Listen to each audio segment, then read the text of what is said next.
Estaba junta con la otra pegada a la de la estación de ferrocarril. Mire, estas son las fotos que... A ver, si quiere empezamos ¿las ordenó de forma cronológica o...? Miren, nomás que las teníamos en unos cuadros con vidrio, pero me las pidieron prestadas de la Casa de la Cultura en el Real de 14 para una exposición que iban a hacer allí de cosas antiguas, fotografías, todo eso. La historia. Y me les quitaron todos los marcos y para transportarlas. Pues sí, para facilitárseles, pero allá arriba, Hijo. para el envío, pero mire cómo me la regresaron. Esto es parte de la historia de Estación 14. Me regresaron los cuadros con los vidrios, inclusive dos de ellos estrellados, los vidrios. Estaban bien protegidos. ¿Esto qué es? Esto es lo que era la hueyulera. Esta era la chimenea de la caldera. Aquí estaba. Sí, mire, tenían una caldera aquí, ahora verá, creo que está aquí en una de las fotos. Tenían una caldera que alimentaba, mire, era esta. Mire. Era una planta de luz que proporcionaba la energía eléctrica para toda la construcción. Era muy grande la construcción. ¿Eso era con diésel o con electricidad? ¿Mande? ¿Era con diésel o con electricidad? Eso lo utilizaban con luz. con vapor. Tenían una caldera y con el vapor movían esta máquina que era la que proporcionaba la energía. Un generador que tenían para la corriente. O sea, como un tren. Del mismo principio de una máquina de vapor, de pistones. Digo, veo luz, pero esta luz es la que generaba la máquina. No esta luz arrancaba la máquina. Bueno, no había luz en aquel tiempo. Esta era una planta de luz, creo. Un generador que era la que producía la corriente para todo. La planta esta de aquí. Mire, aquí está la vía del tren. Llegaba el tren y se metía aquí. Despegaba acá atrás, en el pueblo, vamos a decir, despegaba el tren. Y ya traían 2, 3 carros cerca de la máquina, que eran los que iban a dejar para que cargaran las pacas de hule. Entonces, había una salida en estas bodegas, pues ya desapareció, se cayó todo esto ya. Y tenían puertas para salir para aquí, tenían unas rampas por donde sacaban unos carritos con gente empujando con las pacas. El tren llegaba con la máquina y 2, 3 furgones, los que fuera a dejar, los metía aquí en el escape, despegaba, salía, se metía de reversa otra vez, ganchaba su tren que había dejado allá y ya salía cuando ya los furgones estaban ya cargados, un día o 2 después, llegaba la pura máquina aquí, se metía de reversa, enganchaba los carros, los sacaba y conectaba con el tren de nuevo. Esta era la entrada, mire. Aquí es donde entré. Esta fotografía debe de ser como por allá de 1900, ¿qué será? Como 1920 más o menos, de cuando empezó la hueyulera. Porque mire la chimenea de la caldera. Pero que lo que me sorprende es los postes de luz. ¿La luz la generaban ustedes o la traían de Watley? Porque ya tenían luz, dicen. Que ellos generaban también luz para la región. Tenían una red local. Aquí para la compañía esta. Y parece ser que tenían una planta también allí en el pueblito. A un lado de donde está el correo. Hay una planta de luz para determinadas familias que vivían allí en el pueblito, tenían su luz también, que les daban allí. Entonces, mire, aquí la chimenea todavía no tiene la protección esa. Fue cuando empezaban. Entonces, era una caldera muy grande. Esa la utilizaban con carbón. Entonces, se sumbraba mucho. Por el efecto del calor y el aire la movía mucho y por eso le pusieron aquello. Sí, esta estructura como para reforzarla y evitar que bailara tanto, me imagino. Evitar que se moviera mucho. Bueno, esas aquí están cargando. ¿Y estas fotos cómo las consiguió usted? ¿Son herencia? ¿Las fotos cómo las consiguió? ¿Del internet o se las dejaron? Una persona aquí en el pueblito, un señor ya grande de edad, que se vino de Real de 14 también cuando pararon allí las minas y se vinieron para acá y aquí se establecieron. Entonces ese señor tenía una cámara de esas que tenían un tripié y como de caja negra, así de esas que, como de acordeón, que salían pues, algo así. Entonces se tenía que tapar con una manta negra que traía y ya sacaba las fotografías. Y le apachurraba una bombilla así, pues, como ya viste en las películas, que aventaba el flashazo y decían que en una ocasión en la salida de la iglesia, en una boda, y estaban los novios parados esperando que le sacara la foto y el señor estaba mucho rato y nada, ¿no? Hasta que alguien fue que estaba dormido y recargaron la cámara. Eso decían, a lo mejor era broma. Pero mire, aquí está la fotografía de la estación. De la estación. Ayer pasé por aquí. Es igualita que la de Watley. Son iguales todas las estaciones. La de Watley es igual. Nomás cambia el nombre. Así les decían todas las estaciones. Bueno, esta por aquí tiene una plaquita con la fecha. Creo que es 1922, cuando hicieron esto. Ahí tienen la fecha todavía. Entonces, nada más la diferencia es de que esta era la sala de espera de la gente para cuando llegara el tren pasajero. Entonces, la bodega estaba más chica. Entonces, como había mucho movimiento, después le ampliaron otro pedazo con la misma cantera. Y allí tiene la fecha 1942, algo así, cuando hicieron esa ampliación. Bueno, ¿qué pasó? Miren, estos eran los trenes. Es un tren pasajero. De aquella, Estaba parado aquí porque traían un carro que era para el correo, traían unas valijas con las cartas aquí para la gente, y ya había un encargado que iba a recibirla y ya repartía las cartas.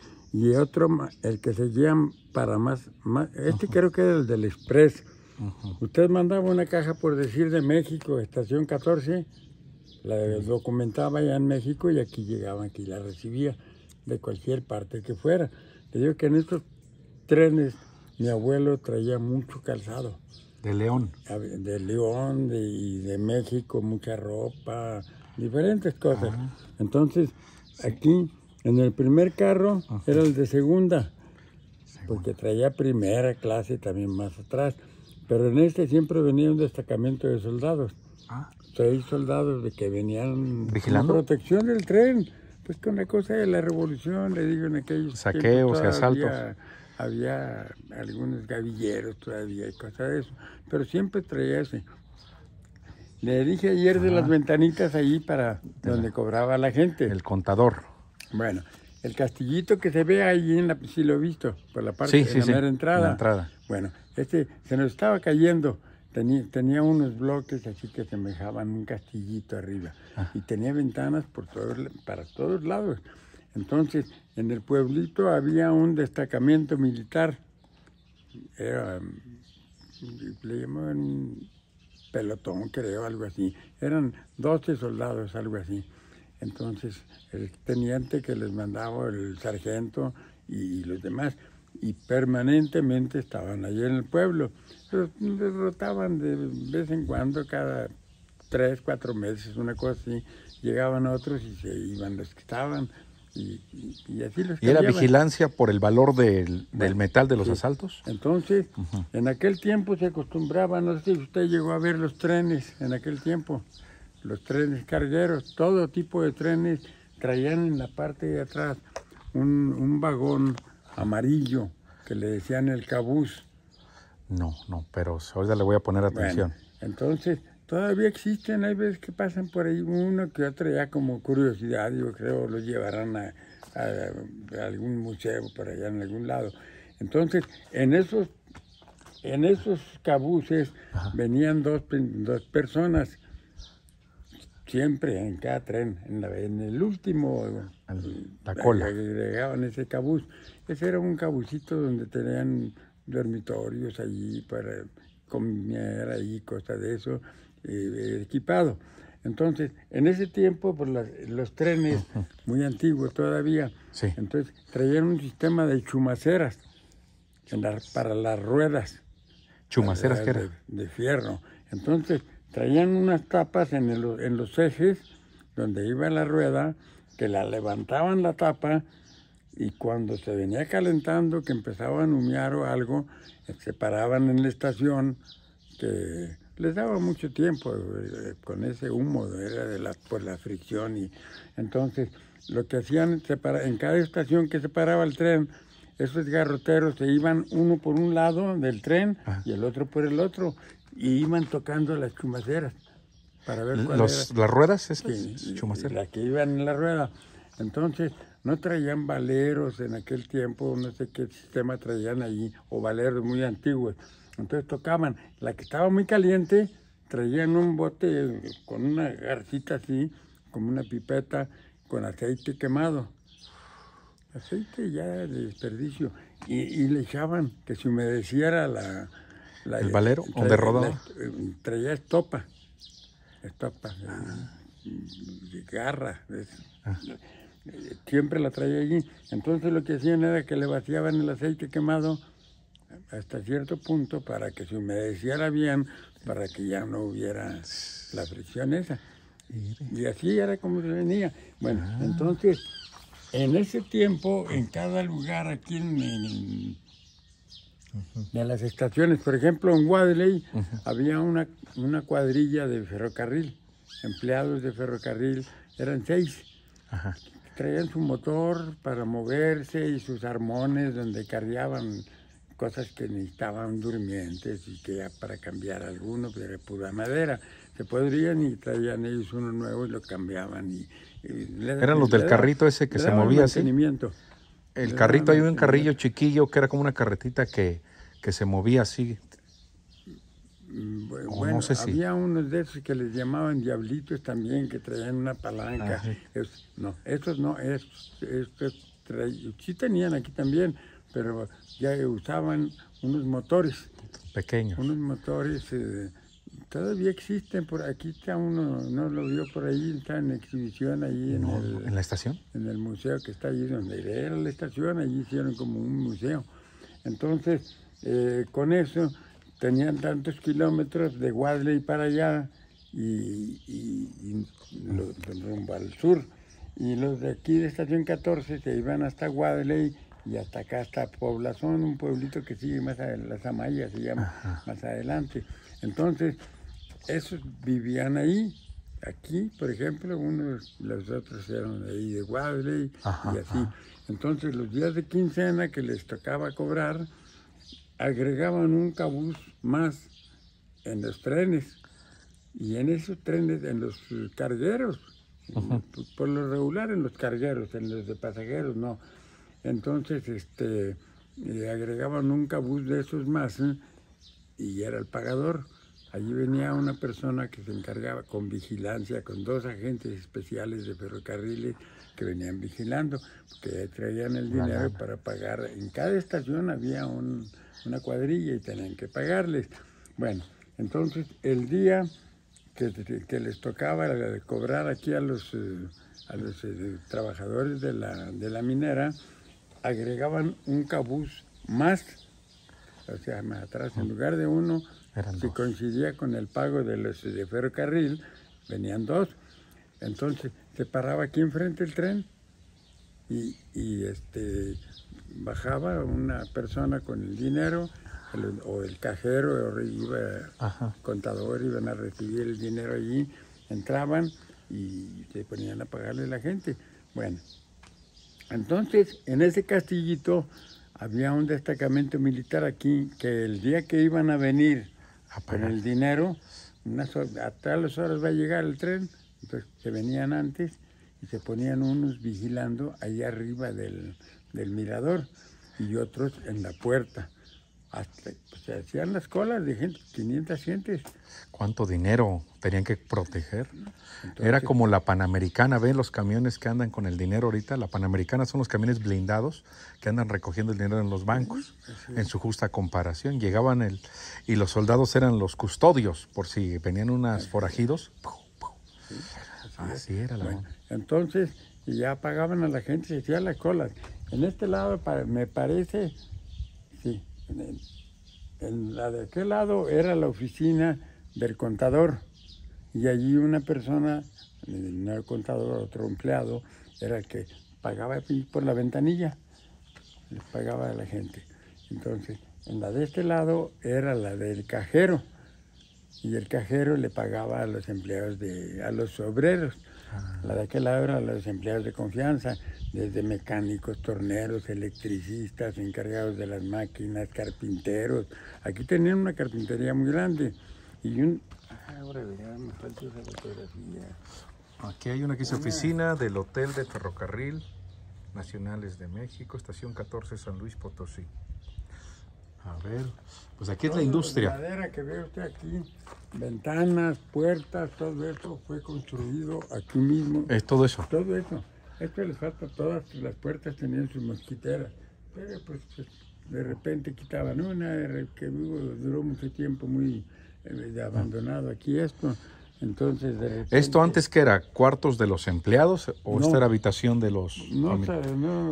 Mire, aquí en este cuarto había una especie de, como que era como cocinita aquí. Yo creo que para algunos de los trabajadores también, porque había un lavadero de cemento y una de cemento también. Como lavabo. ¿Para lavar trastes? Con leña, calentar cosas ahí como una cocinita. Ajá. Entonces, aquellas habitaciones que tenemos allá de aquel lado son 5 habitaciones. Esas les decían el hotel ya en aquellos tiempos. Ajá. Porque le digo que aquí esta compañía tenía tres plantas aquí, la principal en Torreón, la matriz, y la segunda en importancia era esta y la otra en Cedro, Zacatecas. Ajá. Pero había veces que venían empleados de allá a hacer algún trabajo aquí y los hospedaban. Los movían a los trabajadores. De repente iban algunos a Cedro o claro, a la planta de Torreón. Entonces, cuando venían a hacer algún trabajo algunos, allí era donde los hospedaban. 3, 4, 5 días el tiempo que duraban para hacer el trabajo en aquellas habitaciones. Y ahora sigue siendo hotel, sigue siendo el que renta usted para sus huéspedes, para sus clientes. Es lo que rentamos, todo esto. Las cabañas, pues lo que queda. Allá en la parte de atrás, ahora verá. A ver. Déjame ver dónde tengo esa fotografía. Pues aquí estoy viendo que fue por donde entré. Ay,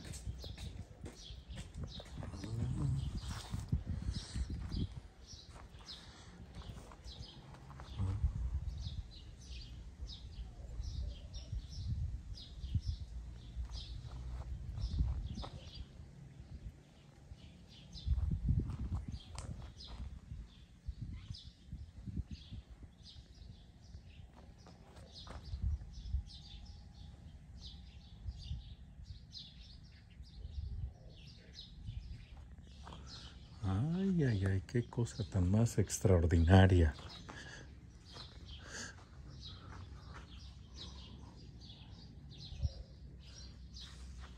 Este debe ser un roble de nueces.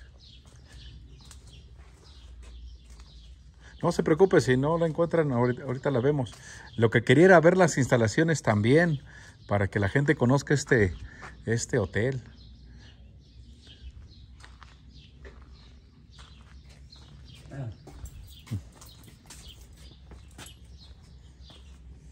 ¿Y solamente usted trabaja aquí en el hotel? ¿Mande? ¿Usted es el encargado del hotel ahorita? Sí. Es el responsable. Porque vi la oficinita de ahí, ahí. Sí,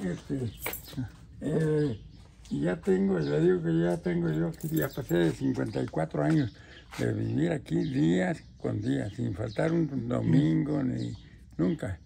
¿Pero nunca se ha enfermado? Ya, hasta últimamente, que ya mi papá ya no está, pues él es el que se encargaba de todo eso, de papeleos, de lo que se necesitaba aquí. Y ahora pues tengo yo que ir a Matehuala a hacer algunos pagos, algunas cosas así. Pero normalmente nunca salgo de aquí. Como teníamos unas vacas de las pintas. Lecheras. Entonces, mire, híjole, esta está de otro ángulo. De aquí. Lo que pasa es que ya traigo la vista ya muy alterada. Ya tiene mucho tiempo esto. Por aquí es la entrada. Esta es la chimenea. Entonces, acá era la salida para... Aquí había unos tanques, acá había otro, nada más que no alcanzó a salir, donde cargaban las máquinas de vapor cuando se agotaba el pozo del pueblo. Allí donde está la estación, un ladito, hay un pozo que lo taparon. ¿Sí lo vio? Creo que sí vi, como la parte donde estaba. Bueno, le pusieron una tapa allí porque una vez se cayó una persona ahí y duró un tiempo que no sé, la gente no sabía y pues era una persona que tomaba mucho. Entonces no se supo si lo echaron o se resbaló. O se cayó, pero son como 60 metros o más. Y está todo ademado hasta abajo, así como ve lo de arriba de cantera, como está esto de la estación, ademado, pero una cosa bien perfecta, bien hecha, bien, y tenía unos como descansos poquito alrededor, y luego otro, y tenía escaleras de fierro por las que se metía el bombero, porque tenían que meterse a lubricar cierta cosa allí de la bomba esa para que pudiera funcionar. Todos los días tenía que meterse y luego salir, lubricaba y para afuera. Entonces ahí fue donde echaron al señor, o se cayó, borracho. Hay una cantinita todavía que se llama la Barca de Oro, acá al lado de abajo. Entonces mucha gente que vivía en la parte de arriba acostumbraba a bajar a echarse sus tragos. Y ese señor era muy tomador. Entonces, pues de repente se desapareció.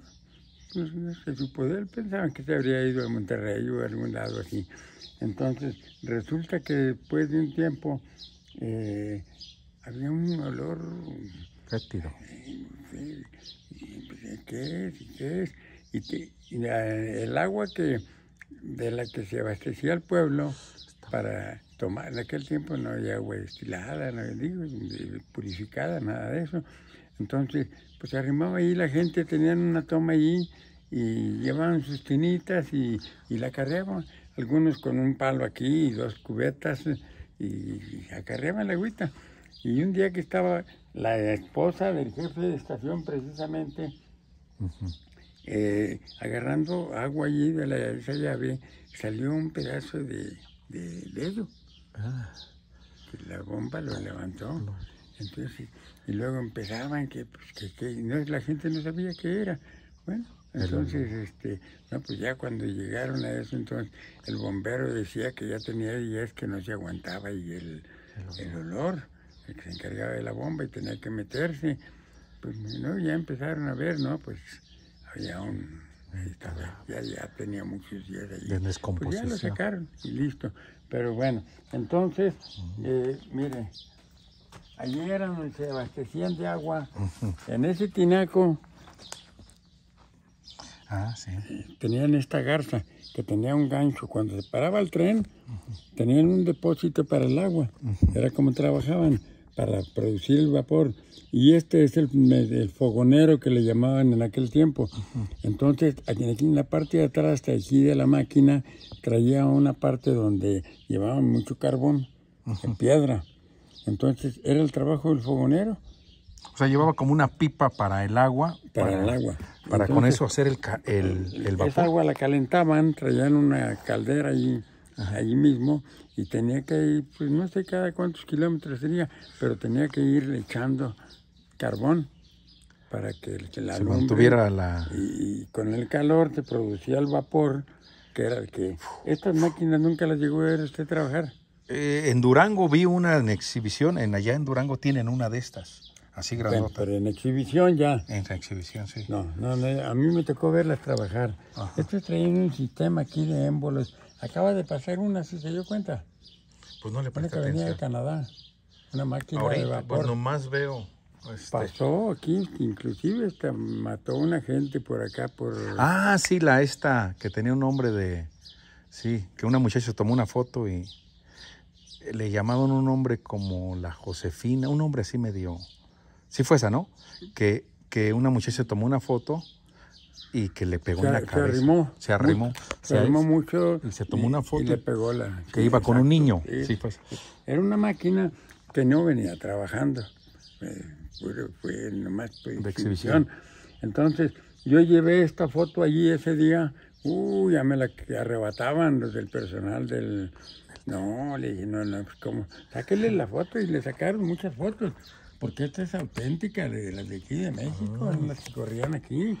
Estas máquinas se paraban. Entonces, cuando ya empezaban a arrancar, ya aventaban los viajazos de vapor por los lados y empezaban los traían pistones. Los símbolos aquí en las ruedas. Entonces, mientras agarraba vuelo iba muy despacito, y luego ya se agarraba y duro. Y esa nomás la venían, traía adelante una máquina de... Bueno, la traían por delante, pero atrás venía una que la venía pues empujando. Esta venía nomás como... ¿De exhibición? Como exhibición nada más, no venía trabajando. Era una canadiense de vapor de aquellos tiempos, pero este era mucho más Pero antiguo. originalmente esta es la que tironeaba todo el tren. Sí. Esta era la locomotora, la que jalaba todo eso. No, fíjate que nunca había escuchado eso. Yo pensé que... Todos los trenes, los de pasajeros, los cargueros en ese tiempo, era pura máquina de vapor. Yo pensé que el vapor era de la leña, que le echaban el carbón y el calor era lo que hacía la caldera. Pero ahora me está usted informando que era el agua la que hervían como una cafetera. Y producía el vapor y ese vapor era el que hacía que se moviera. ¿Usted llegó a ver esas en funcionamiento? Sí, no, pues yo nací en 1945.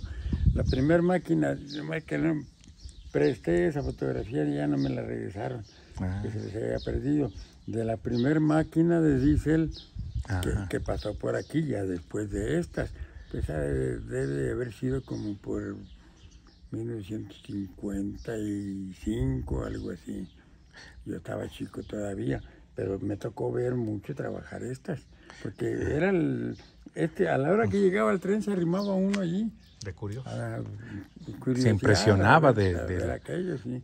Había muchas gentes que acostumbraban ir con canastitas de gorditas, de quesos, a venderle a las personas que iban en el tren. Ya la gente ya sabía, entonces, oye, pues, esto, y compraban cositas. Duraba como unos 10 minutos aquí parado ese tren, mientras descargaban el express.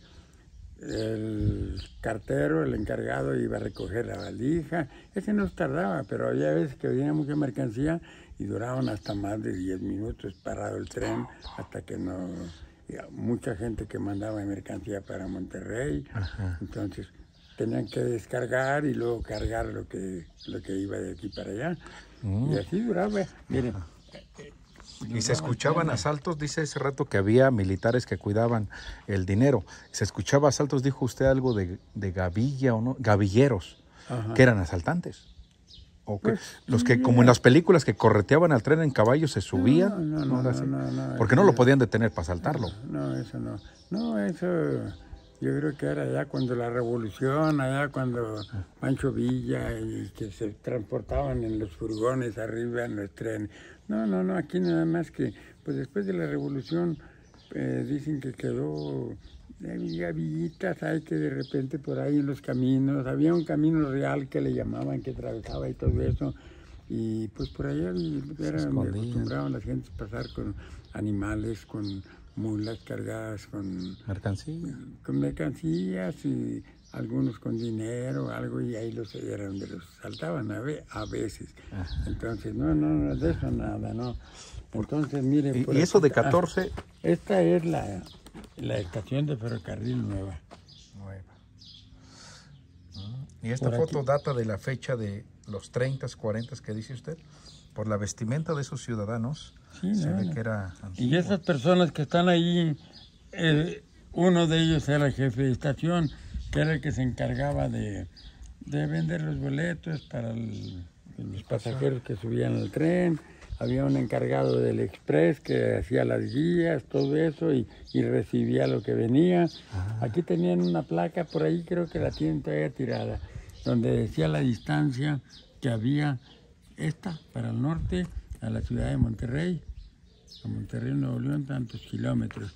Y acá la otra, a México, 500 y pico de kilómetros. Entonces, No puedo creer que esto llegaba hasta Buenavista, porque allá está la estación del tren. Allá llegaban a Ciudad de México los trenes, todo eso. Estoy fascinado con eso. Bueno, ahora mire, aquí está. Oficina y hotel del Ferrocarril Nacionales de México, estación 14, San Luis Potosí. Mire, normalmente tenían los techos de una lámina gruesa de cartón prensado, pero con asfalto y toda la cosa, muy resistente. Porque mire, aquí está una persona arriba, parado. Ah, sí. Entonces el hotel era esto en aquel tiempo. Pues yo no sé qué gente vendría, quién sabe. Bueno, entonces este señor está muy ansioso viendo a ver si ya viene el tren, porque aquí está una banda de música, mire. Ah, sí. Es como que esperaban a alguien importante. Están esperando el paso del tren en el que venía don Porfirio Díaz. Cuando venía de paso, era presidente de la República, y venía de paso hasta Vanegas. En Vanegas había un ramal que salía para allá, para Matehuala, un ramalito. El tren seguía para Monterrey y allí la gente que iba a Matehuala y se bajaba y tomaba otro ramal, un ramalito que iba para allá. Bueno, entonces allí a mediación de Matehuala y Vanegas, había una desviación en San Isidro, se llama allí, que salía para Potrero. Potrero es un lugar que está antes de llegar a Real de Cataluña, antes de llegar al túnel. Entonces, sí. allí a Potrero era donde bajaban el mineral de las minas que había allá por aquel lado, de plata. Lo bajaban, una parte lo bajaban a la otra, no sé qué, lo procesaban allí mismo, pues estaba la casa de moneda en el Real, donde hacían las monedas. Acuñaban su propio moneda. De plata, moneda de plata. Pura plata. Usted me dijo que tenía una piedrita. Pues sí, pero ya tiene mucho tiempo que las deja uno que piensa que nunca van a valer nada. Devaluarse. Pero pues sí, ahorita como antigüedad nada más. ¿Pero la tiene? Sí, tengo como unas 2, 3, pero pues tiene de dónde quedaron. Ah, no sabe dónde está. Quería yo verlas para ver cómo lucía. Sí, es que por allá andaba yo por un pueblo que se llama Maromas, Real de la Maroma, y me enseñaron unas piedritas que traía polvo de oro. Así me dijeron. En Maroma. Acá. Dijeron, esta es piedra con polvo de oro, según. Y cuando la vi así, como que se vio en el sol y sí brillaba, como si tuviera metal. Hay unas piedritas, no sé si... hay unas piedras que tienen como una especie como de cristalitos así, muy brillosas, pero no es eso, no. Si fuera así. Yo aquí tuve a unos de una compañía canadiense, bueno, pero ya estos venían de Sonora, de Hermosillo, que venían contratados por los canadienses, por una compañía canadiense. Aquí les vendieron concesiones de mineras, miles de hectáreas. Tuvieron problemas con los huicholes, porque los huicholes hubo mucha resistencia, que iban a acabar sus tierras y de la bodega. Sí, es lo que estoy viendo ahorita que está pasando con esos huicholes sobre el peyote y sobre el agua y todo eso. Mira, la llave es esta. Y esta con mucho cuidado, que no que dé vuelta voluntaria nada más. Los huicholes tenían resistencia por esas minas, esa explotación desmedida. Iban a acabar todo. Entonces yo aquí tenía rentado todo el hotel, porque son 3 recámaras en cada cabaña. Son 2 cabañas iguales, Una era la del gerente y la otra era del subgerente, que eran americanos. Y vivían con su familia chica, ¿verdad? Pero aquí vivían ellos. Entonces, en cada cabaña de esas, yo tenía 3 personas, uno en cada habitación. En una habitación hay 4 camas, en otra hay 3 y en la otra 2. Y nada más había uno en cada habitación, porque eran los ingenieros, eran puros ingenieros que se ocuparon allí. Y acá había muchos también. Entonces hicieron un movimientazo, pero duraron aquí como alrededor de unos 4 meses. Para los que venían de Sonora, de Hermosillo. Sí, de Hermosillo, Sonora. Entonces había veces que venían otros ingenieros también y aquí se juntaban y otros llegaban a Cedral y traían. Hubo un tiempo que pasaba una avioneta chica, desde los cerros aquellos hasta acá. Y luego, no sé cada cuánto tramo abarcaba, y luego daba vuelta en aquellos cerros, de aquel lado de aquellos cerros, y pasaba otra vez. Y luego daba vuelta otra vez, y así iban. Peinando. Entonces iban, que traían unos aparatos, pues ya muy sofisticados, ¿verdad? Que desde allí iban detectando las partes probables donde hubiera posibilidades de extraer desde allá arriba. Mucho tiempo, porque pues, desde dónde venían, desde aquel lado de Vanegas, hasta dónde, bueno, hasta aquel lado de Charcas. ¿Sí la pudiste abrir? Porque Charcas era minero, me dijeron que era. Sí, todavía. Todavía. Pero aquí hay una parte que se llama la presa de Santa Gertrudis. Es Guadaley, estación 14. Eso queda por acá. O sea, aquí en esta dirección, ahí era donde estaban concentrados. Anteriormente se decía que ahí había unas minas de oro que sacaban, pues allí la misma gente y a lo mejor alguna compañía allá más antes que estuvieron trabajando. Y sí, encontraron oro allí. Yo platicaba mucho con uno de los ingenieros que era muy tenían aquí en esa parte una como bodega, tenían rentado todo. Entonces traían unas máquinas de Estados Unidos, personal gringo, que eran unas para perforar. Entonces eran unas perforadoras especiales que traían para eso, que necesitaban mucha agua. Y yo aquí tengo un pozo de 4 pulgadas que día y noche está trabajando, bastante agua. Andaban 25 pipas de 10,000 litros. No podía meter pipas grandes porque el camino estaba muy pequeño, reducido, malo y todo eso, y estaba muy retirado. Entonces yo les estuve abasteciendo el agua más de un mes aquí, porque esas máquinas tenían una barrena que era hueca. Entonces iba entrando y iba sacando para arriba como un popote, un núcleo de piedra. Entonces, como una barra de piedra salía para arriba. Entonces, donde la metían. Entonces, cada determinado centímetros o metros, una cosa así, cortaban. Y luego medían, marcaban, y esas eran las muestras que mandaban para analizar, para Sonora. Entonces, pues así duraba mucho tiempo. Entonces, él me decía, ese ingeniero, dijo, ahí hay una parte, pero bueno, nada más que, pues en eso estaban cuando empezaron a hacer mucho movimiento, los huicholes.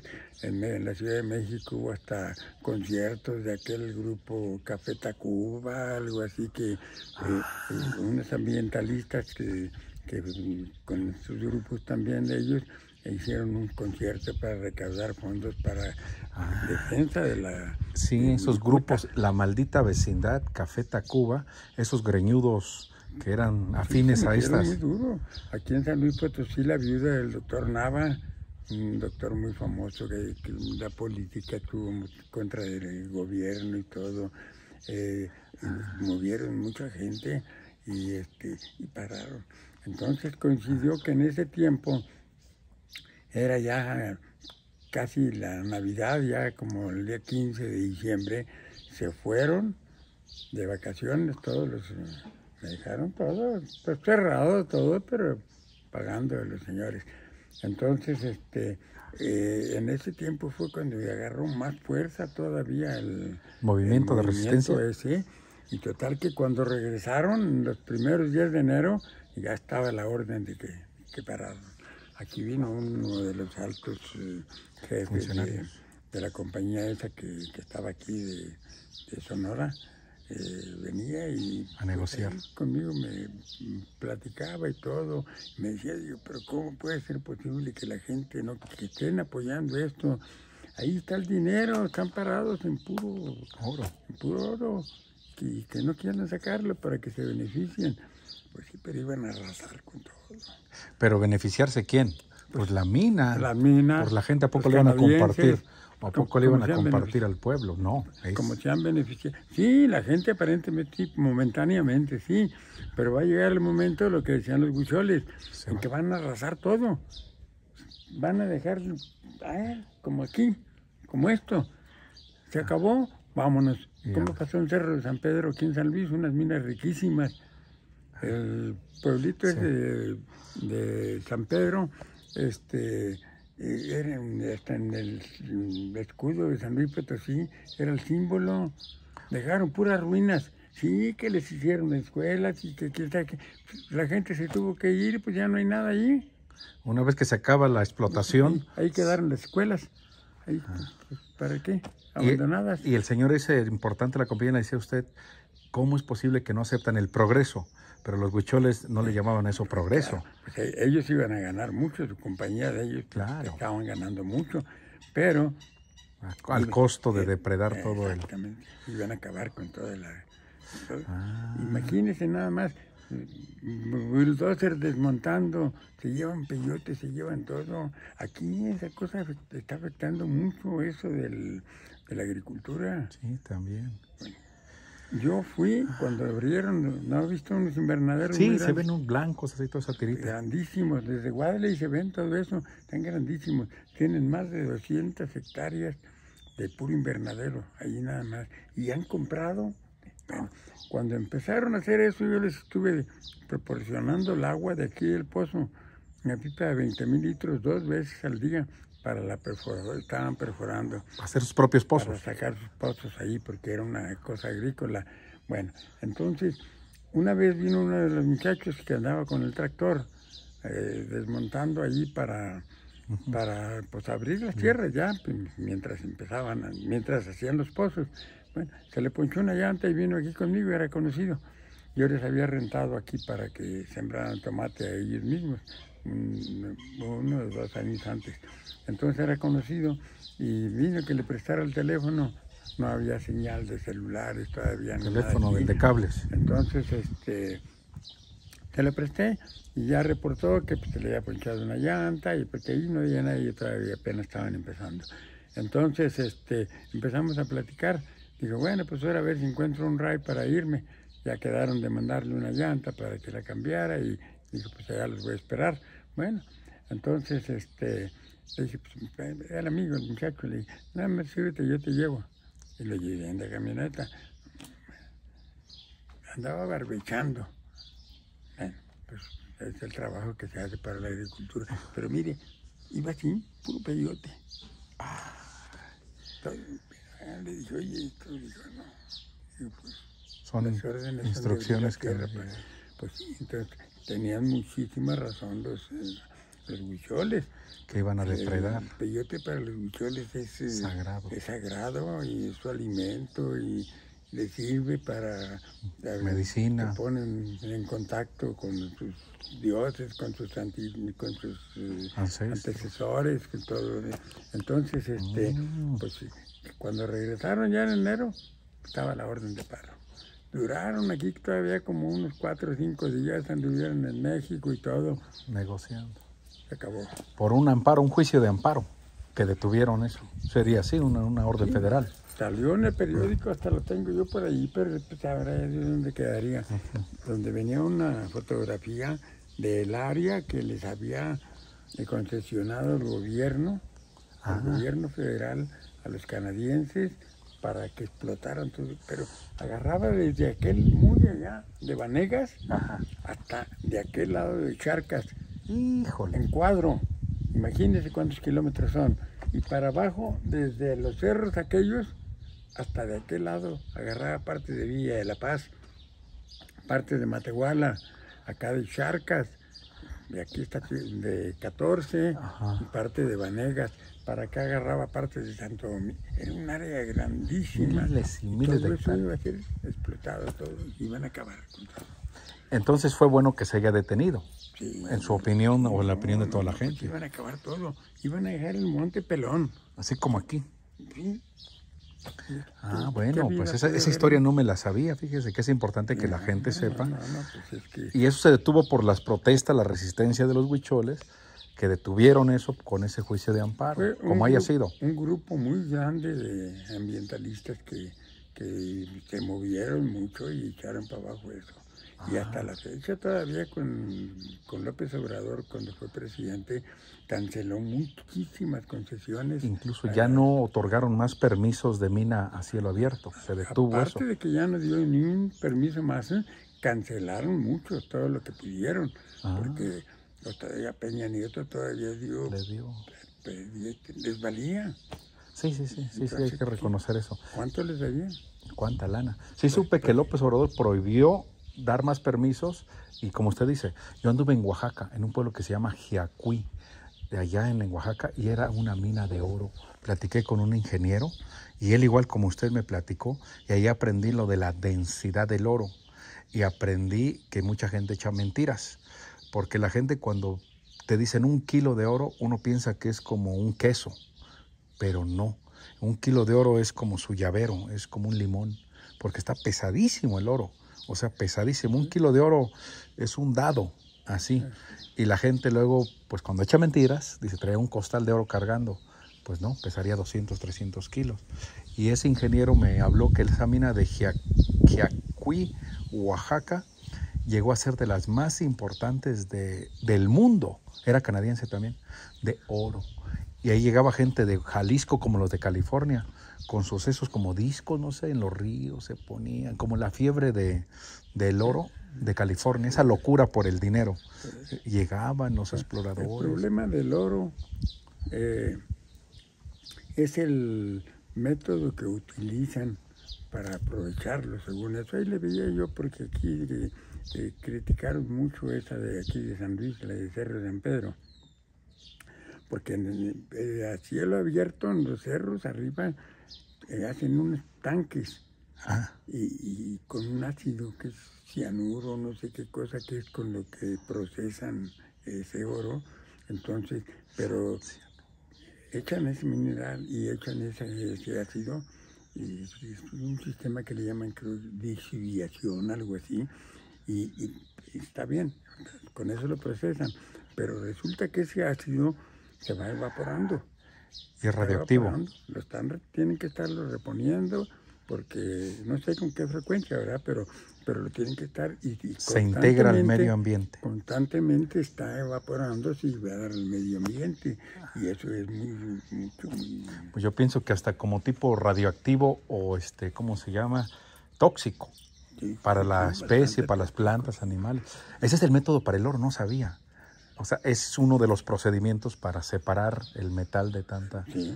Ay, yo no sabía. Bueno, aquí ese Cerro de San Pedro ya terminaron, pero dejaron hasta una temporada en que estuvo saliendo mucho en el periódico, donde criticaban al gobierno, que ahora qué hacían ahí con las escuelas, ya no había gente, ya no había niños. Sí, hombre. 2, 3 familias de los aferrados a no salir de ahí, gente de ahí mismo. Entonces les hicieron iglesias, mejoraron todo, muchas mejoras, mucha ayuda, pero ¿a qué costo? ¿A qué costo? Acabaron todo, ya no hay tierra que puedan ocupar ahí para agricultura, porque los ácidos que contaminan todo aquello. El agua, el subsuelo. Acaba todo. Fíjese que es importante decirlo. La gente piensa que nomás es un daño superficial y a corto plazo. Es un daño permanente. Permanente. Sí. O por muchísimo tiempo. Aparte, como le digo, meten bulldozer y dejan como aquí. Entonces, y luego con el efecto de estos ácidos, todo eso tóxico que utilizan, pues ya no sale nada. Se queda estéril la tierra. los animales que comen ahí, ya no sale hierba, ya no sale nada. Entonces, eso estuvo bueno. Este señor que le digo que venía de allí, no, hombre, pues, echaba mucho, pero qué gente tan estúpida. Que, no era la gente estúpida, la gente, digo, advertidos por gentes que conocían ambientalistas, van a acabar con todo. Más bien en la ambición de este señor, decía que eran estúpidos porque no lo dejaban avanzar en su ambición de él. Ellos no viven aquí. Iban a llevarse nomás el valor. Se llevan lo que hay, se quedan todo lo que hay, se van y hay que se queden. Y se van a otro pueblo. Así le hacen los canadienses, esos son depredadores. Ellos no hacen minas allá en Canadá. Ellos vienen aquí o en todo el mundo, explotan y se llevan el valor y dejan tierras áridas, estériles. ¿Y quién lo autoriza? Los gobiernos corruptos. Hay una mina muy famosa, La Colorada, aquí en Zacatecas. Aquí trabaja mucha gente de aquí, de un ranchito que se llama El Matranto, aquí está entre Guadle y para arriba, así. Entonces, muchísimos. Les pagan. Bien. Pero ya ahorita si tenían 1,000 trabajadores, ahorita ya tienen 50. Ya se está acabando todo se acabó la producción. Ya no los están dejando trabajar muy bien, entonces, porque el presidente les canceló las concesiones. Una compañía canadiense le pagan muy bien a la gente, pero en poco tiempo, y de todo lo que se está llevando de mineral, no pagan impuestos, no pagan nada, porque así está arreglado en las concesiones. El gobierno no saca nada. Nomás ganó al principio cuando otorgó la concesión. Sí, pero digamos, ese dinero se lo llevaron los que autorizaron. Peña Nieto, quien haya sido. Los que autorizaron. Así es, entonces es un perjuicio grandísimo para México.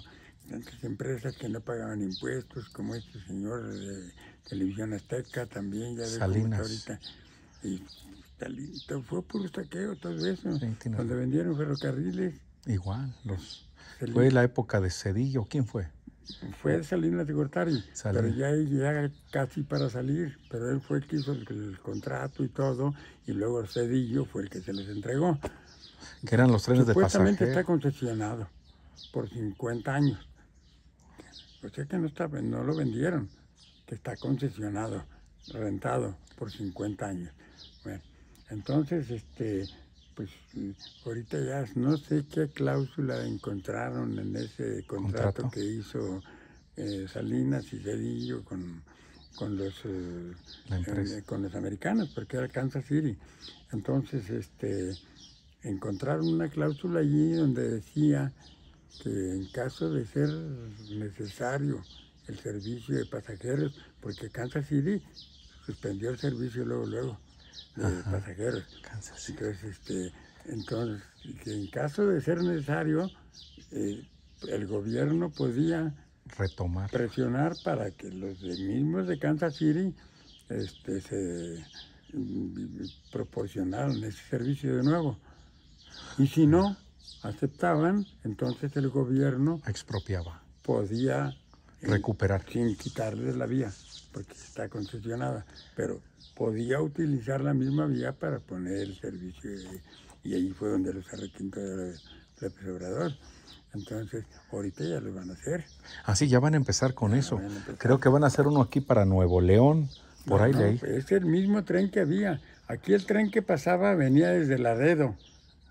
Desde Laredo, Nuevo Laredo, México, Tamaulipas, hasta el Distrito Federal. Entonces, ya de allí había para diferentes ramales, para Michoacán. Pero aquí teníamos 4 trenes que pasaban, bueno, 5, pero 4, el número 1, el número 2, bueno, empiezo de acá, el número 1, que le llamamos, era el famoso Águila Azteca. Era un tren que no se venía parando en todas las estaciones, nada más en determinadas estaciones. Por ejemplo, aquí sí se paraba. Y de aquí había otra estacioncita aquí en Las Amayas, ese no se paraba allí, hasta Vanegas. Y Vanegas era una terminalita chica allí donde tenían talleres y todo para alguna reparación rápida que se ofrecía, allí lo hacían allí. Bueno, entonces, ese pasaba aquí, el Águila Azteca aquí pasaba a las 9:30 de la noche. 9:15, 9:30 de la noche. Ese venía de México hasta Laredo, hasta Nuevo Laredo. Bueno, en la mañana había uno que le decían el número 2. Ese venía de Laredo a México. Y igual también nomás se paraban en determinadas estaciones. Bueno, entonces a las 11 de la mañana había otro que venía de allá, ese le decían la marrana, porque era muy lento. Entonces, este era el que era muy lento porque traía el expreso y el correo, y en cada estación se iba parando, ese sí en todas. Era como el colectivo. Pues sí, exacto. Entonces ese pasaba aquí a las 11 de la mañana, pero ese nada más llegaba hasta Monterrey, ese no llegaba a Laredo. Bueno, y a las 5 de la tarde venía otro de allá para acá, que ese llegaba hasta México, pero salía de Monterrey, nada más. Expreso. Con express y con correo. Entonces, había otro que le decía el regiomontano. Ese aquí pasaba a las 11 de la noche, pero ese se paraba en Vanegas, y de aquí de Vanegas no se valía parar, creo que hasta Charcas nada más. Pasaba. Y ya de Charcas hasta San Luis. Ese era Pullman, era puro especial, con comedor, con todo, porque ese era un servicio que les proporcionó el gobierno, Ferrocarriles Nacionales de México, a los industriales de Monterrey. Para cortar tiempo. Sí, por ejemplo, este que iba casi directo. Entonces, por ejemplo, este salía, aquí pasaba a las 11, a las 11 de la noche pasaba aquí, salía de Monterrey como a las 8 de la noche, 7, 8 de la noche. Como un carro, así el tiempo de un carro. Subían ahí, traían Pullman, ahí traían dormitorio, traían tren de lujo. Y ese amanecía en la Ciudad de México. Entonces, había el de regreso, salía no sé qué horas de la Ciudad de México, aquí pasaba como a las 3 de la mañana, de regreso a Monterrey. Entonces, pues era rapidísimo muy para rápido, la época. muy rápido. Porque antes, como no había las carreteras, la red de carreteras, nomás eran como muy rurales y muy locales. Había carreteritas que se movían de aquí a un puntito, pero no podías cruzar el país en autobús. Entonces estoy pensando, don Carlos, yo estuve en Mapimí, Durango. Allá de Gómez Palacios está Bermejillo y sigue. Dicen que ahí también esa mina de Mapimí llegó a ser muy Ojuela, se llama la mina de Ojuela. Y que esa sacaban el mineral y no se lo aventaban de una vez para Estados Unidos, o se juntaba con esta para sacarlo, porque esta era la principal. Este corredor, estoy entendiendo, que era como la autopista, digamos, y de los diferentes lugares salían los trenecillos a juntarse aquí, ¿no? Yo me imagino, no sé, estoy pensando eso. Si había más, porque esa red férrea, pues fue la época de Porfirio Díaz, ¿no? Que él hizo eso, toda esta industria, que quiso industrializar y hacer trenes por todo el país, hasta donde yo me acuerdo. Fíjese que usted es un buen historiador. Le he tratado de escuchar y no interrumpirle tanto, pero usted es una enciclopedia por sí misma. Pues todo el tiempo he vivido aquí, en la estación 14. Entonces pues se da uno cuenta de muchas cosas. Le digo, mi papá estuvo mucho tiempo metido en la política y pues ya saca uno de aquí y de allá y veo unas cosas o algo y se le quedan grabadas algunas. Ya ahorita ya me falla mucho la memoria, sobre todo la memoria inmediata. Hay veces que ando buscando una cosa que la agarré y la puse allí y no sé dónde me callo mucho. Hasta que ando buscando otra cosa, las vengo encontrando y así ya, pues ya la edad y ya, pues aquí me he llevado una vida muy, pero me gustó la cosa de la agricultura. Una vez me acuerdo que llegué a aventarme 18 horas sin bajarme del tractor, nomás para echarle diésel y otra vez, y cuando son unos muchachos y le gusta una cosa a uno, pues se apasiona. Entonces, pues ya ahorita sí, pues ya desvelada, más con lo del hotel tenemos como 25 años. Pero entonces, pues anteriormente no había hotel, así que aquí y tenía mucha gente y pues ya eso es puras desveladas y todo, y estar en el pendiente de esto y del otro. Allá con el tractor, acá teníamos como 60 vacas, llegamos a tener. Entonces su vida es de puro trabajo. Estoy escuchando que es puro trabajo. Y de todos los hermanos, nadie, nada más yo, aquí en esto. Y ¿Y usted tiene hijos? ¿Mande? ¿Tiene hijos? Sí, sí tengo hijos, pero pues ¿No están aquí? cuando estaba uno muchacho hace uno muchas cosas que no... Sí, tengo hijos con 2 mujeres, con ninguna de ellas me casé. Tengo 3 con una y 2 con otro, ya están grandes y... Pues ya ¿Pero no viven aquí? Que se encelan, que porque se juntan con uno y los otros se enojan y tal. Ellos viven su vida, ya están en Monterrey la mayor parte y y pues ya casi nunca me frecuentan. No hay contacto. ¿Y qué va a pasar? Me vine casando con la señora que salió ahorita, pero ya no tuvimos familia, ella tenía 2 hijos, ya grandes también, y pues ya. ¿Y qué va a pasar con esta propiedad? Pues somos 7 hermanos. Ahí somos 7 hermanos. Yo creo que va a quedar nada, porque a nadie de ellos le interesa. Una hermana está en Monterrey, se casó con un ingeniero que trabajó mucho, fue gerente en Monterrey de Ferrocarriles Nacionales de México, se jubiló con Ferrocarriles Nacionales de México y luego entró con Ferrocarril del Sureste, pero ya grande, él en viajes muy largos y ya no quiso trabajar. Cuando la pandemia ya se silenció, ya es de mi edad, tiene 80 años. Tiene 80 años y ya está jubilado y ya 2 veces y todo. Está muy bien en Monterrey, viven por ahí en San Pedro. De los Garza. ¿No quiere que veamos, para finalizar esta plática, una cabaña o un hotel? Para que la gente pues sepa, porque seguramente van a decir... Alguna foto que voy a mostrar. Esto era una mina. Mire, esta. Nomás que no la pude sacar en más grande. Estos eran los molinos con los que machacaban estos tubos. Eran tubos que medían como unos 20, 25 metros de largo, como de 2 metros, un poco más de 2 metros de diámetro. Los tapaban, les ponían estos engranes, que había una compuerta donde abrían una compuerta muy grande por donde echaban el guayule, pero antes, cuando hacían estos molinos, por medio de esa compuerta se metían adentro y los forraban con piedra, una piedra especial que traían. Por allí tengo algunas, como unos tabiques gruesos, una piedra blanca, como una semejanza así al mármol, una cosa así.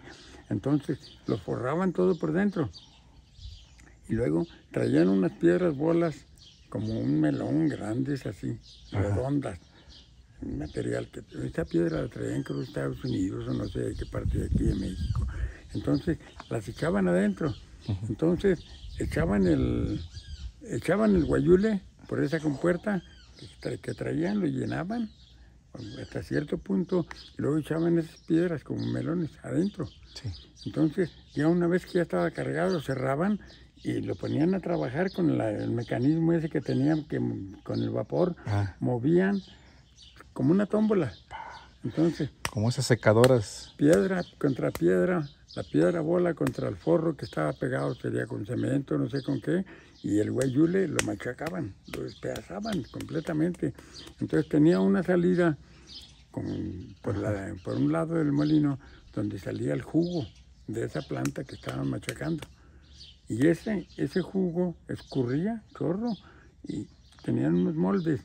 Un molde allí que tenían donde caía el chorro ese, con ácidos que le echaban, sabrá Dios. Entonces, ese ácido, se llenaba el tanque ese y con el ácido lo dejaban ciertos minutos y luego lo pasaban, ese líquido, a un molde, que no tenía nada. Ahí caía, tenía una medida nada más, una marca allí. Cuando se llenaba hasta allí, paraban y lo dejaban, se enfriaba muy rápido. Entonces, cuando se enfriaba, se solidificaba, se hacía duro. Como llanta, sí. Sí, entonces, como una pasta que se endurecía. Entonces, ya la sacaban de allí el molde, eran 100 kilos, cada era la medida, de hule sólido. Y esas pacas de hule sólido de 100 kilos eran las que mandaban por ferrocarril para Estados Unidos. Para la fábrica esa, la compañía Continental, que me dijo ayer. Continental Rubber Company. Mire, le voy a contar una historia que aprendí. Ahorita que vi estos engranes, Uno se pregunta cuando ve, dice, y cuando se rompían, cuando se dañaban el mantenimiento, ¿cómo sería para estos engranes tan potentes, Mire, tan fuertes? aquí está un montón de piedras bolas. Ajá. Cuando ya se gastaban por el uso, se iban acabando. Entonces las quitaban y metían piedras nuevas del tamaño. Había piedra de esta por todos lados tirada, la tiraban en los caminos para que, como llovía mucho, como cascajo, para que se compactara, para que pudieran pasar los güeyines con la planta de hule. Le quería compartir una historia de corrupción. Tengo un amigo que trabaja en Carolina del Sur, vino a verme de Estados Unidos, y le dije, ¿de qué trabajas, oye? Si yo trabajo en unos hornos industriales donde las automotrices de México principalmente mandan los engranes para allá, y él operaba los hornos. Dice, esos hornos están 24 horas al día siempre funcionando. Son unos hornos que calientan el fierro, creo que me dijo que como a 2000 grados, una barbaridad. Le digo, ¿y eso para qué es? Dice, lo que pasa es que las fábricas hacen sus engranes para carros y van como crudos y como los ladrillos, y ahí lo metes y esa temperatura tan espantosa, no sé qué, el proceso que los hace tan resistentes y ya no se rompen los engranes. Dice, pero fíjate, los de México, de las automotrices de México, le pagan a los gerentes de ahí para que ciertos dientes les pongan como pintura, como un esmalte. Le digo, ¿y eso para qué? Dice, para que no les entre la temperatura y se rompan. De manera que cuando meten esa pieza en un carro, se dañan los engranes, el cigüeñal. Dicen, oye, es que se me dañó un cigüeñal, se me rompió. Dice, es la técnica de ellos de corrupción para seguir vendiendo. Dice, porque si los hicieran bien desde el principio, nomás venderían uno. ¿Sí? Y nunca se dañaría, como antes. Y le digo, ¿para qué hacen eso? Dice, como los focos, como las computadoras. El negocio de ellos es que se te rompan. Desechables. Le digo, mi cuñado, que es ingeniero, me platicaba. Dijo, es que ahorita en la actualidad en las empresas, anteriormente había empresas de mucha fama que hacían aparatos para que duraran. Toda la vida, ¿sí? Que duraran inclusive muchos años. Y tenían ingenieros para que mejoraran y para que hubiera más. Y ahorita es al contrario. Sí. Están haciendo las cosas para que determinado tiempo ya tírala y compra otra. Entonces, las compañías vendían un aparato y aquella persona que los compró duraba años con ella. Hasta lo heredaba. El negocio. Sí, las televisiones. Fíjese que ahora antes eso se le llama obsolencia programada, que se hace obsoleto programado. Los impresores de antes, esas fotocopiadoras, tenían un chip que nomás permitía 5000 impresiones. Una vez que llegaba a ese punto, caducaba y lo tenían que tirar. Y servía. Entonces encontraron el truco que le quitaban, lo desprogramaban y la máquina seguía funcionando hasta 50,000 impresiones. Es un truco que hacen con los focos, con las autopartes, con las llantas, con la ropa, porque el negocio de ellos es reemplazar. Si no, se les acaba el negocio. Y ahorita que vi sus engranes, me acordé de esa triste historia que me dijo mi amigo. Le dije, oye, ¿eso no es corrupción? Dice, mira, la industria está corrupta. Si no hubiera eso, yo no tendría trabajo, porque pues nomás haríamos una caja al año y ellos nos dan trabajo cada semana. El cliente termina pagando eso. ¿Sí? Qué cosa tan más espantosa. ¿Quiere que recojamos las fotos y vamos a ver allá o venimos ahorita? Esta es una mina que estaba aquí. Ahí me resultó esa fotografía también. Aquí no conoce el camino por el Real usted, por aquí. No. He entrado por mediación, no, un poquito más allá de los 14, había este lugar que era una de las minas que venían desde allá del Real. Entonces, aquí le llamaban Guadalupito. Está abajo más arribita hay una chimenea, como unos 500 metros más arriba. Hay una chimenea muy grande de ladrillo, yo tengo fotografía. Allí era donde fundían las muestras de mineral. Era otra mina también allí. Y en esa chimenea allí fundían unas muestras de mineral de la plata que sacaban del Real de 14. Había casas allí y todo. Y ya de allí, de esa chimenea para arriba, es donde le llaman la cuesta de los arrepentidos, porque está paradito. Es como 1 kilómetro pasadito ya para llegar al Real de 14, pero allí está, pesado allí. Y esta era una de las minas allí. ¿De qué mineral? Plata. Plata. Sí. En el Real decían que llegó a salir, pero pues, ¿usted cree que los de la compañía le van a decir a la gente? Pero decían que también habían encontrado algo de oro. Esas minas eran muy importantes. Decían que 35,000 habitantes, no es cierto.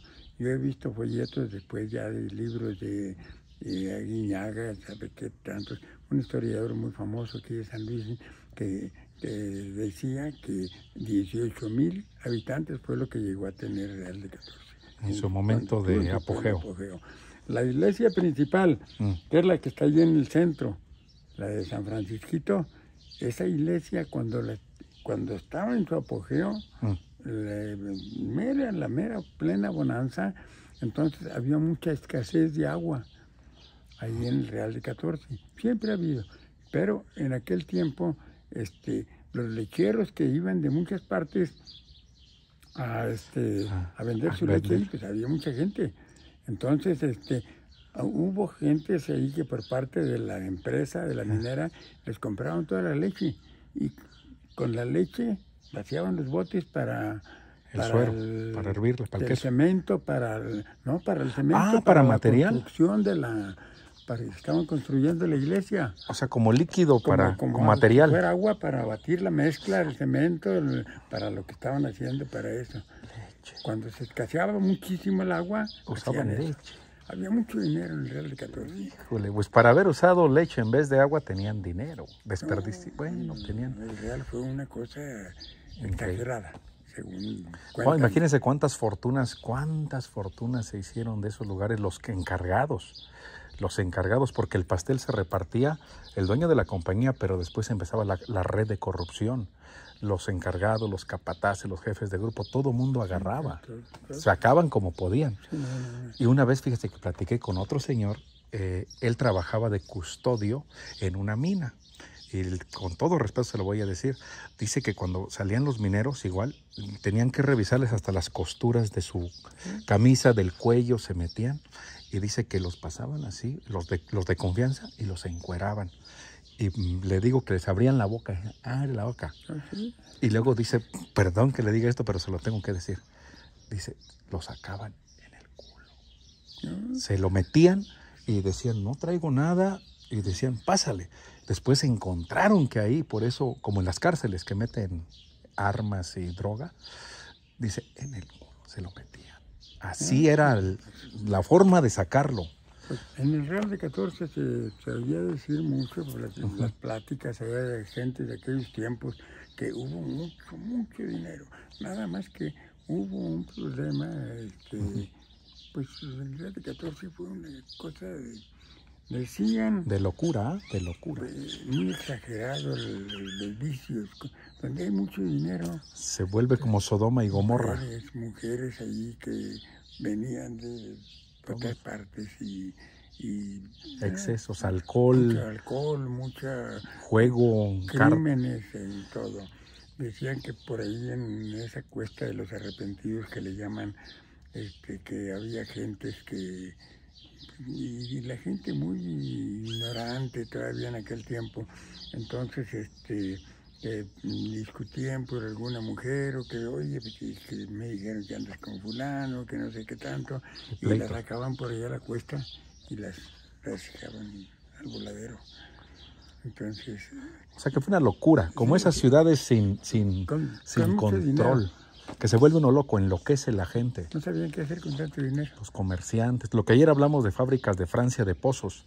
Así era pozos, era pura borrachera. Cuando les pagaban, había tiradero de gente borracha, unos navajeados. Era una locura del dinero, cómo se movía el dinero. Comerciantes que llegaban, estafadores, circos, prostitución. Todo el mundo iba por dinero y lo obtenían a la buena o a la mala. Pero todo mundo quería un pedazo de ese pastel. Y así pasó en Pozos, pasó en Mapimí, Durango, en Zacatecas, en Real de 14. Ese es el precio del oro. El oro yo siento que tiene como esa, y la plata como esa maldición de la avaricia del humano, que saca sus peores defectos, sus peores instintos, y por esa ambición arriesga hasta su vida. Se mata por eso, se mete a las minas, no mide el riesgo de... Se vuelve loco por el dinero. Ahorita que me dijo del correo de Fábricas de Francia. Fábricas de Francia. Me acordé que yo le dije ayer que eso era lo de... Que había invertido con el dinero de mi abuelo. No, el negocio que se llama el Correo Francés, aquí en San Luis. Correo Francés. Ahí es donde invirtió y perdió. Y fue donde invirtió con el señor Michel y quebraron y se acabó. Ajá. Es que Fábricas de Francia es una tienda como Liverpool, el Palacio de Hierro. Fábricas de Francia es una tienda fina. Tienda fina. Es que mire, hay otra historia también que se la quiero contar. Yo conozco muchas partes de México. Hay un pueblo en el Estado de México, no sé si conozca usted Atlacomulco, de donde era Peña Nieto, o haya escuchado. Bueno, arriba de Atlacomulco hay un lugar que ahora se llama El Oro, pero antes se llamaba Santa María de no sé qué. Pero la gente, como empezó a salir tanto oro de esa mina, entonces ya en vez de decir vamos a Santa María, decían vamos al Oro, de tanto dinero que había. Bueno, se hizo un pueblo como Europa. Su palacio municipal es francés, pero ese sí es un pueblo como Europa, se llama El Oro. Y dice que ahí llegaban los trenes, igual, de Pozos, se pasaba directamente al Oro y ahí bajaban muebles, ropa, telas, trastes, perfumes, sombreros, y ellos vendían todo porque la gente tenía tanto dinero que no sabía cómo gastarlo. Los trabajadores, los mineros, los ingenieros, y ahí se quedaron muchos ingleses, muchos chinos, descendientes de los que venían de maquinistas, de operadores. Esos ingenieros se quedaban ahí, se casaban con gente de ahí, y ahora sus descendientes pues ya se quedaron y tienen apellidos Welch, apellidos chinos raros, de esas historias fantásticas de El Oro. Y quería compartirle todo eso, ya que usted me dijo. ¿Pero qué nos vemos una cabañita para concluir? Porque yo ya me voy a ir para Vanegas. Pero se me hace muy interesante su conversación. Para San Luis.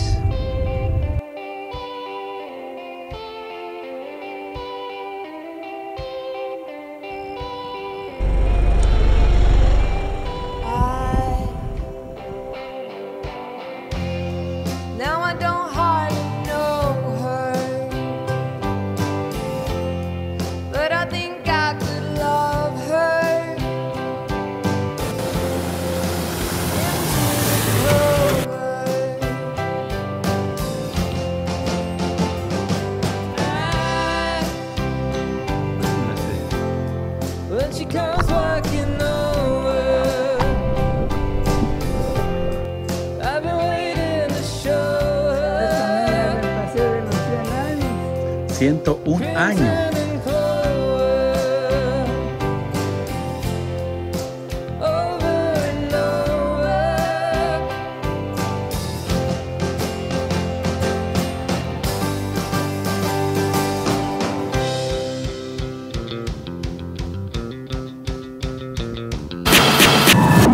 Mojarra.com. All rights reserved. All rights reserved.